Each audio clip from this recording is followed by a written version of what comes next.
گھر کے اندر بچہ پیدا ہو جائے کیا نام رکھنا ہے؟ حسین نام رکھنا ہے۔ یہ تو نام بڑا پرانا ہو گیا۔ بیٹی پیدا ہو جائے کیا نام رکھنا ہے؟ فاطمہ نام رکھنا ہے۔ رب ذوالجلال کی قسم کہتے ہو بیٹی کا نام کوئی اور بتلاؤ، یہ تو بڑا نام پرانا ہو گیا۔ اور جسے حسین کی اماں کے نام سے پیار نہیں، 10 محرم الحرام کو باداموں والا شربت حسین کے نام پر اسے بانٹنے کی کوئی ضرورت نہیں ہے۔ کربلا کا میدان تھا، حسین نے امت بھی بچائی، نانے کا دین بھی بچایا، اللہ کے قرآن کی عظمت بچائی، دین اسلام میں کوئی ترمیم نہ ہونے دی، کوئی کمی پیشی نہ ہونے دی۔ اللہ اکبر، وہ بے بس ہو کے امت بچا گیا۔ تمہارے پاس سارے اختیار ہیں، تم نے اختیارات کے باوجود بھی نبی کی امت کا سودا کر دیا ہے۔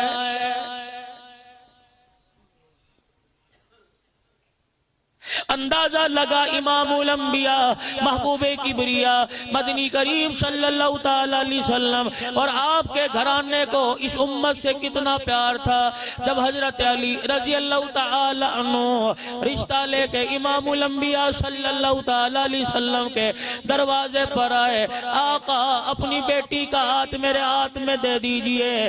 مدنی کریم صلی اللہ تعالی علیہ وسلم نے کہا علی مجھے سوچنے کا موقع دیجئے۔ شانوں والے ابو بکر کو پتہ لگا علی کا فاطمہ کے لیے رشتہ آ گیا۔ سیدنا صدیق اکبر دوڑے دوڑے آئے، پتہ تھا کہ ہر جگہ مال میں پہلے ابو بکر کرتا ہے۔ کملی والے مجھے پتہ لگا تیری بیٹی کا نکاح ہو رہا ہے، شادی کی تیاری ہو رہی ہے، مجھے بتاؤ مال کتنا چاہیے، مجھے بتاؤ جہیز کتنا چاہیے، کپڑے کتنے چاہیے، بستر کتنے چاہیے، برتن بھانڈے کتنے چاہیے۔ رحمت دو عالم صلی اللہ تعالی علیہ وسلم نے جب یہ سنا آنکھوں میں آنسو آ گئے، فرمایا ابو بکر اگر میں نے جہیز دینا شروع کر دیا تو امت کے غریبوں کی بچیاں کون بیائے گا؟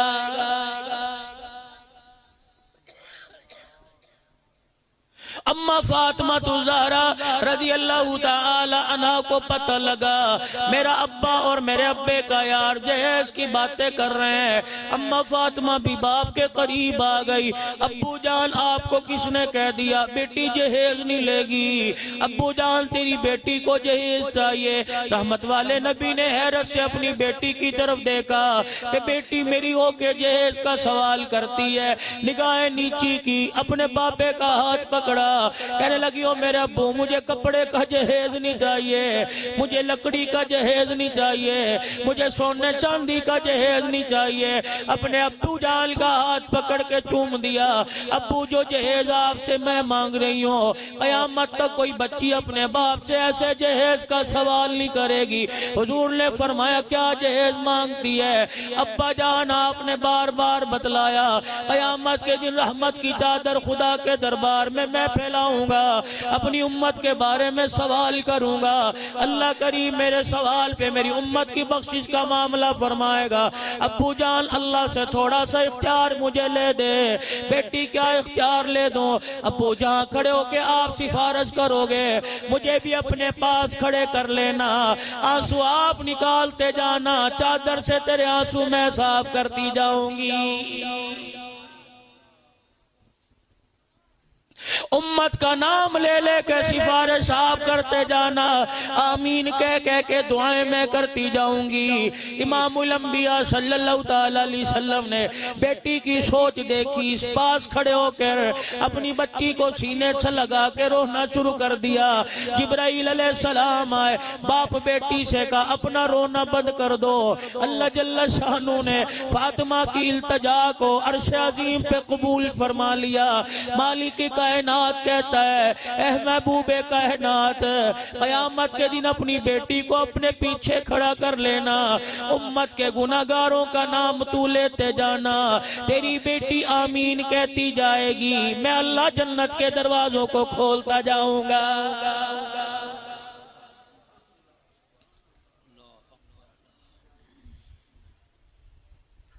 اپنی امیدیں دیکھو، اپنی اولاد کی امنگیں دیکھو۔ اللہ غنی، بیٹے کو موبائل چلانا آ گیا، باپ کہتا ہے آج خوشی میں تجھے برگر کھلاؤں گا، چنیوٹ کے پارک میں تجھے سیر کرا کے لاؤں گا، تجھے برگر، تجھے موبائل چلانا آ گیا، تجھے ٹیب چلانا آ گیا، تو نے آج لوڈو میں باپ کو ہرا دیا، تو نے آج تاش میں باپ کو ہرا دیا۔ باپ اللہ سری دیتا ہے، کل یہ تاش میں مکان ہارتا ہے، دکان ہارتا ہے، باپ کی حلال کی کمائی ہارتا ہے، پھر باپ کے منہ پر، اولاد کے منہ پر جوتے مارتا ہے، اولاد باپ کے منہ پر جوتی مارتی ہے۔ پہلے دن روکتا، بیٹے کے ہاتھ میں موبائل دیکھ کے خوش نہ ہوتا، اپنی اولاد کے ہاتھ میں جھولی میں خدا کا قرآن رکھ کے خوش ہو جاتا۔ کیسے میں قرآن رکھوں؟ باپ نے قرآن نہیں پڑھا، اولاد کہاں سے پڑھے گی؟ ماں نے قرآن نہیں پڑھا، بیٹی کہاں سے قرآن پڑھے گی؟ او میرے بابو، کس نکمے نے تمہیں کہہ دیا؟ کون سی شریعت کہہ رہی ہے بچی رخصت ہو تو اس کے سر پہ قرآن کا سایہ رکھو؟ اور خدا کے واسطے تمہیں رخصتی کے وقت یاد آیا کہ بیٹی کا رشتہ اللہ کے قرآن سے ہے، ماں کی گود میں پنگوڑے میں کھیلتی تھی، اس وقت تمہیں کیوں یاد نہ آیا؟ تم نے رخصتی کے وقت سینے پہ قرآن رکھا، خدا تم نے رخصتی کے وقت سر پہ قرآن رکھا۔ کاش ایسا وقت آتا پنگوڑے میں اس کی زبان پر قرآن جاری کرا دیتے، آج سینے میں قرآن ہوتا، بیٹی تیری رخصت ہوتی، اللہ اسے وقت کی رابعہ بصریہ بنا دیتا۔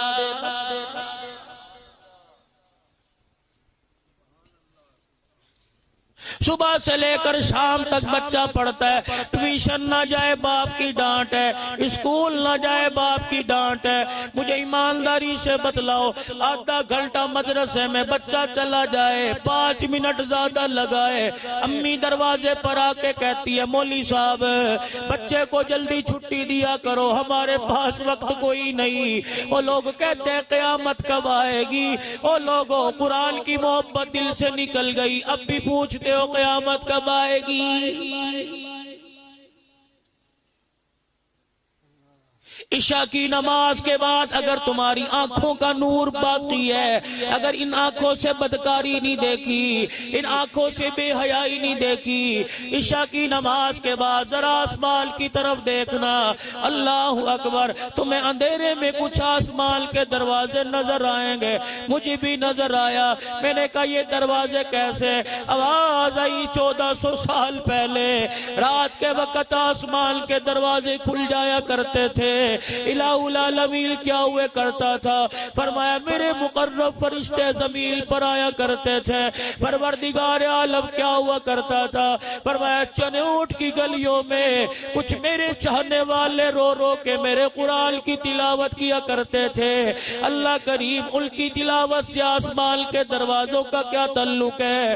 کہ جب وہ قرآن کریم بیٹھ کے پڑھا کرتے تھے، انہی دروازوں سے نیچے اتر کر فرشتے ان کے ہونٹوں کا بوسہ لے کے جایا کرتے تھے۔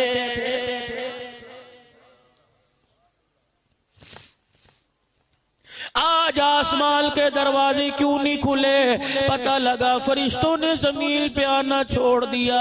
الہ العالمین اس کی وجہ کیا؟ کہ میرے فرشتے نبی کی امت پہ نیچے اترے تھے، گھر گھر جا کے دیکھا قرآن کی آواز نہ آئی، گانے کی آواز آئی، لڑائی جھگڑے کی آواز آئی، آپس کے اندر گالم گلوچ کی آواز آئی، فرشتے روتے ہوئے واپس آ گئے۔ میں نے پوچھا فرشتوں کیا بات ہے؟ عرض کی لگتا الہی رستہ بھول گئے۔